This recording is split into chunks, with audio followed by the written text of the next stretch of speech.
എല്ലാവർക്കും ശ്രദ്ധ കുറച്ച് സമയത്തേക്ക് എന്നിലേക്ക് ക്ഷണിക്കുന്നു. 1947 ഓഗസ്റ്റ് 15 ഭാരതീയ ജനതയ്ക്ക് ബ്രിട്ടീഷുകാരുടെ അടിമത്തത്തിൽ നിന്നും മോചനം കിട്ടിയ ദിനം. ബ്രിട്ടീഷ് പട്ടാളക്കാരുടെ ക്രൂരമർദ്ദനം ഏറ്റുവാങ്ങിയവരെയും ജയിലറകളിൽ അടക്കപ്പെട്ട് ജീവിതം നഷ്ടപ്പെട്ടവരെയും ഓർമ്മിക്കാൻ ഇതാ ഒരു ദിനം കൂടി, ഓഗസ്റ്റ് 15. ഗാന്ധിജി, ജവഹർലാൽ നെഹ്റു, സുഭാഷ് ചന്ദ്രബോസ് തുടങ്ങിയ എത്രയെത്ര നേതാക്കൾ, ഇവരൊക്കെ സഹിച്ച പീഡനങ്ങളും ത്യാഗങ്ങളും നമുക്ക് വേണ്ടിയായിരുന്നു.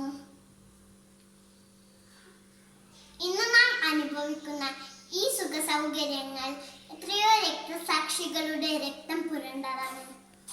ഭാരതം എന്ന നമ്മുടെ രാജ്യത്തെ ലോകത്തിന് നെറുകയിൽ എത്തിച്ചുകൊണ്ടാവണം നമ്മുടെ ഓരോ മുന്നേറ്റവും. ഇത്രയും പറഞ്ഞുകൊണ്ട് ഞാൻ എൻ്റെ വാക്കുകൾ നിർത്തിക്കുന്നു. എല്ലാവർക്കും ഒരിക്കൽ കൂടി സ്വാതന്ത്ര്യാശംസകൾ. ജയ് ഹിന്ദ്.